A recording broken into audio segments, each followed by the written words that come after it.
आणि महाराष्ट्राच्या जिल्ह्यातून कलेच्या संबंधी आस्था असलेले आपण सगळे बंधू भगिनी.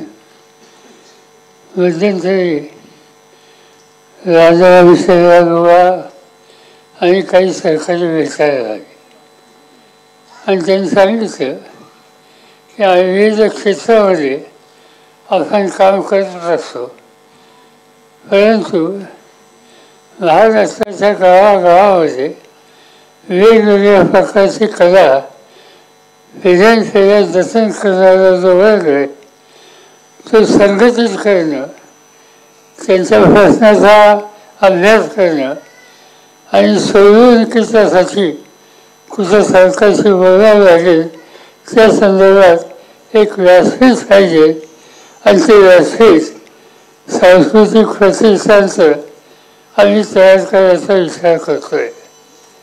मी राजाराम शेराव यांना धन्यवाद दिले की तुम्ही तुमचे सगळे सहकारी अतिशय चांगला विचार करता. आपण बघतो सेवा आणि अन्य क्षेत्राचे की ज्या ठिकाणी मोठ्या कलावंतांना मोठी संधी मिळत असते, पण गावागावामध्ये लहान पण दृष्टी असलेली कला असलेली अशा लोकांची एक प्रकारची प्रचंड संख्या आणि शक्ती उभी राहिलेली. त्यांच्याकडे कुणी बघायचं. अनेक प्रकार असेल की ते जतन कसे करायचे याचा विचार करावा लागेल आणि नेमकं हेच काम या सांस्कृतिक प्रतिष्ठानच्या वतीनं करायचा तुम्ही निर्धार केला. आज सकाळपासून अनेक प्रकारचे कार्यक्रम तुम्ही या ठिकाणी आयोजित केले. त्याच्यामध्ये अनेक जिल्ह्यात आलेले कलाकार हे सहभागी होते. महाराष्ट्र ही शौर्याची परंपरा असलेलं असं राज्य आहे आणि ते शौर्य एका बाजूनं मैदानामध्ये दाखवण्याच्या संबंधीची एक शक्ती शौर्यवान लोक दाखवत असतात आणि दुसऱ्या बाजूनं त्या शौर्याचा फवारा रचून हलगीनं खंजिरीनं तो लोकांच्या समोर मांडण्याच्यासाठी प्रभावी वाणी असलेला शाहीरसुद्धा तितकाच महत्त्वाचा. तो शाहीर इतरांना प्रेरणा देतो, नव्या पिढीला निर्माण करतो आणि तो एक मोठा कलावंत आहे. आज अशा कलावंताच्या बाबतीत आपल्याला काहीतरी करायला पाहिजे हाच विचार सांस्कृतिक प्रतिष्ठाने केला आणि म्हणून शाहीर असेल किंवा लावणी असेल किंवा आणखी दशावताराचा कार्यक्रम असेल, भागाभागामध्ये वेगवेगळ्या प्रकारच्या कला आहेत.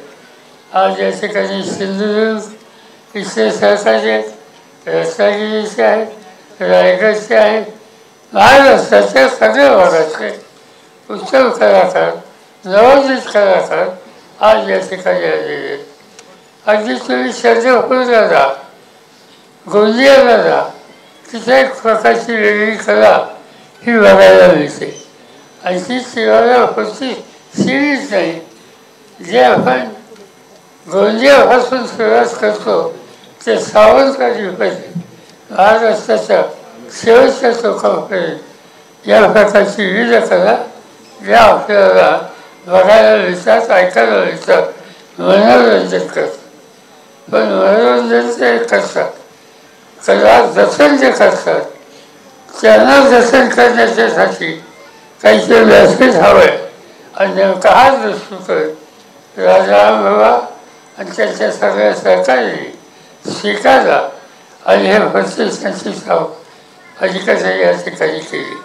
मी त्यांना आणि त्यांना साथ करणारे आणि त्याच्यामध्ये सहभागी होणारे तुम्हा सगळ्यांना धन्यवाद देतो. तुम्हा सगळ्यांचं अभिनंदन करतो. हे चालू ठेवा. आम्हा लोकांची शक्ती, आम्हा लोकांच्या सदिच्छा या कलावंतांच्या भाषेशी कायम राहतील हाच विश्वास आज मी या ठिकाणी देतो आणि माझे 2 शब्द संपवतो.